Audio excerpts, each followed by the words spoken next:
যারা নারীরা আছে, যারা ঘরে ঘরে যাচ্ছে নির্বাচনী প্রচারণা করতে, তাদের উপরে হামলা হচ্ছে। আমরা দেখছি একটি বিশেষ দল, সেই দলের যারা নেতা কর্মীরা আছে, তারা নারীদের খুবই বাজে ভাষায় গালিগালাজ করছে এবং তাদের হেনস্থা করার হুমকি দিচ্ছে। বাংলাদেশে 2026 সালে এসে আমাদের যদি আজকে এই অবস্থা দেখতে হয় যে একটি রাজনৈতিক দল তারা নারীদের সম্মান দিতে জানে না, আমরা তাদের কিভাবে আমাদের প্রতিনিধি হিসেবে তাদের আমরা ভোট দিব বলেন?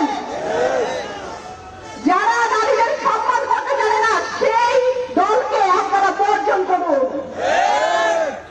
যে দল ঋণ খেলাপি, যারা জনগণের টাকা চুরি করে সংসদে পাঠাতে চায় এবং নির্বাচন কমিশন নগ্নভাবে সেই দলের প্রতিনিধিদের সংসদে পাঠানোর রাস্তা ক্লিয়ার করে, তাদের আপনারা বয়কট করুন। দেবিদ্বারের সন্তান এনসিপির দক্ষিণাঞ্চলের মুখ্য সম্পাদক হাসনাত আব্দুল্লাহ যে বলিষ্ঠ কণ্ঠে এই যারা চাঁদাবাজ, যারা ঋণ খেলাপি, যারা জনগণের টাকা চুরি করে সংসদে যেতে চায়, তাদের জন্য যারা সে বলিষ্ঠ কণ্ঠে প্রতিবাদ করেছে এবং যার জন্য আজকে দেবিদ্বারবাসী আপনারা এই চাঁদাবাজের থেকে, এই ঋণ খেলাপিদের থেকে, এই বিদেশি নাগরিকদের থেকে আজকে মুক্তি পেয়েছেন, সেই হাসনাত আব্দুল্লাহর কাছে এই দেবিদ্বার নিরাপদ বলে আমি মনে করি। দেবিদ্বারে আজকে আমাদের আসার যে উদ্দেশ্য, সেটার কারণ হচ্ছে দুইটা। এই একটা হচ্ছে দেবিদ্বারে আপনারা যারা আছেন, তারা আজকে আমাদের বলবেন, আপনারা প্রতিজ্ঞা করবেন যে দেবিদ্বারে আপনারা সাতলাকলিকে জয়যুক্ত করবেন ইনশাআল্লাহ।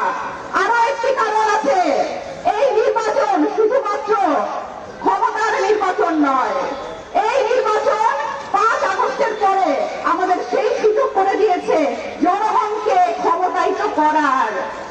আমরা দেখলাম বিএনপির চেয়ারপারসন তিনি বলে গেলেন কুমিল্লাতে এসে, কুমিল্লায় পিপি ব্যাগ দেওয়ার প্রতিশ্রুতি দিয়ে গেলেন।